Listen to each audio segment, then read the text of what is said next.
दर्शक महानुभावहरू नमस्कार। यो हो नेपाली डे न्यूजमा यहाँहरूलाई स्वागत छ।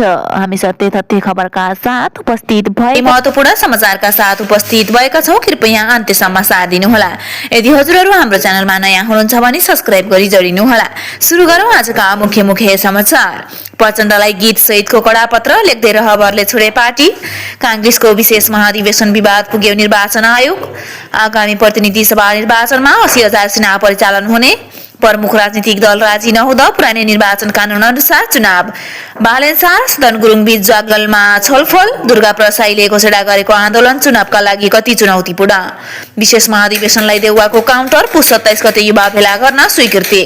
यी र यस्तै महत्त्वपूर्ण समाचारका साथ उपस्थित भएका छौं। कृपया अन्त्यसम्म साथ दिनुहोला।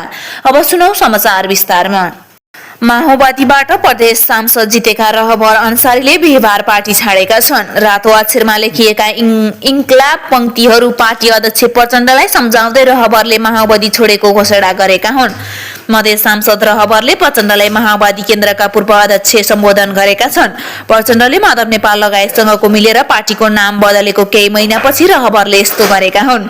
रहबरले पत्रको बोधार्थ जनयुद्धका सहित परिवर्तन चाहेर अन्तसत्ता र सुविधा चाहेकाहरू, अवसरवादीहरू अनि वास्तविक साइदहरूलाई दिएका छन्। यसैगरी नेपाली कांग्रेसका सभापति शेरबहादुर देउवाले पुस 27 गते पार्टी निकटका युवाहरूको भेला गर्न स्वीकृति दिएका छन्। बिहीबार बिहान देउवा निवास महाराजगञ्जमा देउवा भेट्न पुगेका नेपाल विद्यार्थी संघका अध्यक्ष दुजाङ शेर्पा, महिला संघका अध्यक्ष उषा राउत मिश्र, किसान संघका अध्यक्ष गणेश तिमल सेना र तरुण दलका अध्यक्ष विधान गुरुङले पुस 27 गते युवा भेला गर्ने प्रस्ताव गरेका थिए। त्यही अनुसार त्यो प्रस्ताव कार्यान्वयन गर्न देउवाले स्वीकृति दिएको भेटमा सहभागी विद्यार्थी संघका अध्यक्ष शेर्पाले जानकारी दिएका छन्। हामीले 27 गते युवा भेला गर्छौं भन्ने प्रस्ताव सभापतिज्यू समक्ष राख्यौं। त्यो प्रस्ताव कार्यान्वयन गर भनेर उहाँले स्वीकृति दिनुभयो, अध्यक्ष शेर्पाले हामीसँग बताएका छन्। यसैगरी पुस 27 गते नै विशेष महाधिवेशन पक्षधरले काठमाडौँ विशेष महाधिवेशन बोलाएका छन्। त्यसको काउन्टरमा युवा भेला गर्न लागि हो। विशेष महाधिवेशनको काउन्टरमा तपाईहरूले भेला गर्न लाग्नु भएको हो भन्ने पक्षमा शेर्पाले भने यसलाई काउन्टरका रूपमा बुझ्न हुन्न। हामीले युवाहरूको भेला बोलाएर चुनावी रणनीति बनाउने तयारी गरेका छौं। भेलाको संयोजनको जिम्मा तरुण दल अध्यक्ष गुरुङलाई दिएको शेर्पाले बताएका छन्। भेटमा देउवाले पार्टीलाई एकताबद्ध राख्ने प्रयास गर्न पात्री संस्थाका अध्यक्षलाई निर्देशन दिएका छन्। पार्टीलाई एकताबद्ध राख्ने प्रयास गर्नुहोला भनेर सभापतिले भन्नुभयो। शेर्पाले भने हामी साथीहरूलाई बुझाउन लाग्छौं भन्यौं।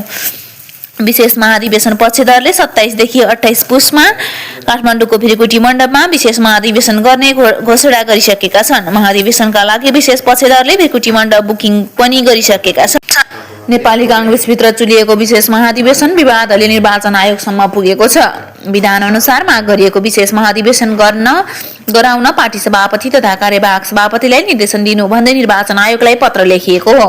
विशेष महाधिवेशन पक्षधरले राजनीतिक दल सम्बन्धी ऐन 2073 को दफा 57 अनुसार सभापति, कार्यवाहक सभापति र केन्द्रीय कार्य समितिलाई निर्देशन दिन अनुरोध गर्दै पुस 16 गते पत्र लेखेका थिए। आयोगले भने 9 दिन बितिसक्दा पनि कुनै प्रक्रिया अघि बढाएको छैन। राजनीतिक दल सम्बन्धी ऐनको उक्त दफाले पार्टीलाई संविधान, कानून र विधान अनुरूप चल्न आवश्यक निर्देशन दिन सक्ने अधिकार दिएको छ। संविधानको धारा 269 मा राजनीतिक दलले 5 वर्षमा एक पटक केन्द्रीय तथा प्रदेश तहका पदाधिकारीको निर्वाचन गराउनु पर्ने उल्लेख छ। त्यसै अनुसार राजनीतिक दल सम्बन्धी ऐनले पनि 5 वर्षमा केन्द्रीय तथा प्रदेश तहका पदाधिकारीको निर्वाचन गरी अद्यावधि गर्नुपर्ने उल्लेख गरिएको छ। हामीले आयोगका कार्यवाहक प्रमुख आयुक्त रामप्रसाद भण्डारीलाई सोध्यौं। विशेष महाधिवेशन पक्षधरले कानून बमोजिम निर्देशन माग्दा तपाईहरूले किन नदिनु भएको? उनले भने दलको आन्तरिक प्रतिस्पर्धाको सन्दर्भमा आयोग प्रवेश गर्न मिल्दैन। अगाडि नै तपाईँ यसो गर्नुस् यसो नगर्नुस् भनेर आयोग प्रवेश गर्दैनौ। यसैगरी विशेष महाधिवेशन प्रतिनिधिका लागि काठमाडौँका होटलमा 1500 कोठा बुक। नेपाली कांग्रेसको विशेष महाधिवेशन आयोजक समितिले प्रतिनिधिका लागि काठमाडौँमा कोठा व्यवस्थापन गरेको छ।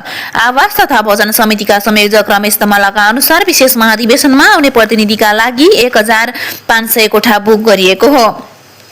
एयरपोर्ट सुन्दरा ठमेल र नक्साल क्षेत्रका होटलमा ती कोठा बुक गरिएको छ। फोकल पर्सन तोकेर हरेक निर्वाचन क्षेत्रबाट आएका साथीहरूलाई सहज रूपमा बस्न पाउने गरी व्यवस्थापन भएको छ। तमलाले भने नेपाली कांग्रेसका महामन्त्री दय गगन कुमार थापा र विश्वप्रकाश शर्मा सहितका नेताहरूले यही पुस 27 र 28 गते काठमाडौँमा विशेष महाधिवेशन आह्वान गरेका छन्। रवि लामिछाने र राजेन्द्र लिङ्गदेन बीच भेटवार्ता। राष्ट्रिय स्वतन्त्र पार्टी रासपा सभापति रवि लामिछाने र राष्ट्रिय प्रजातन्त्र पार्टी अध्यक्ष राजेन्द्र लिङ्गदेन बीच भेटवार्ता भएको छ। उनीहरूबीच पछिल्लो राजनीतिक अवस्था, फागुन 21 गति हुने प्रतिनिधि सभा निर्वाचन लगायतका विषयमा छलफल भएको जनाइएको छ। अघिल्लो दिन अध्यक्ष लिङ्गदेनले नेपाली काङ्ग्रेस सभापति शेरबहादुर देउवा र नेकपा एमाले अध्यक्ष केपी शर्मा ओलीसँग पनि भेटवार्ता गरेका थिए। रापरपा पुस 27 गते पृथ्वी जयन्तीको अवसरमा चियापन कार्यक्रम आयोजना गर्दै आएको छ। सोही कार्यक्रमका लागि अध्यक्ष लिङ्गदेनले अन्य दलका शीर्ष नेताहरूसँग भेटघाट गर्दै निम्तो वितरण गर्ने प्रक्रिया अगाडि बढाइरहेका छन्। यसैगरी काठमाडौँका 10 वटै निर्वाचन क्षेत्रमा एमालेको उम्मेद्वार सिफारिस। नेपाली कम्युनिस्ट पार्टी एमाले आसन्न प्रतिनिधि सभा निर्वाचनका लागि काठमाडौँका 10 वटै निर्वाचन क्षेत्रमा उम्मेद्वारको नाम सिफारिस गरेको छ।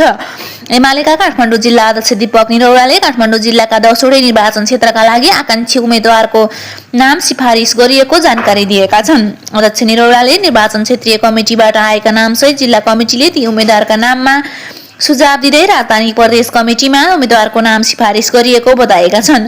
एमाले निर्वाचनका लागि पुस 24 गतिभित्र प्रदेश कमिटीमा नाम पठाउन जिल्ला कमिटीलाई निर्देशन दिइसकेको छ। एमाले काठमाडौँले क्षेत्र नम्बर 2 र 8 बाहेक सबै निर्वाचन क्षेत्रमा 1 जना भन्दा बढी उम्मेद्वारको नाम सिफारिस गरेको छ। क्षेत्र नम्बर 2 मा मणिराज फुयाल र क्षेत्र नम्बर 8 मा राजेश साखेले एकल नाम सिफारिस गरेको छ। निरौलाका अनुसार काठमाडौँ क्षेत्र नम्बर 5 मा ईश्वर पोखरेलले चाहेको खण्डमा उनलाई नै उम्मेद्वार बनाउने र नचाहेको खण्डमा अन्यलाई पनि उम्मेद्वार बनाउन नाम सिफारिस गरिएको छ।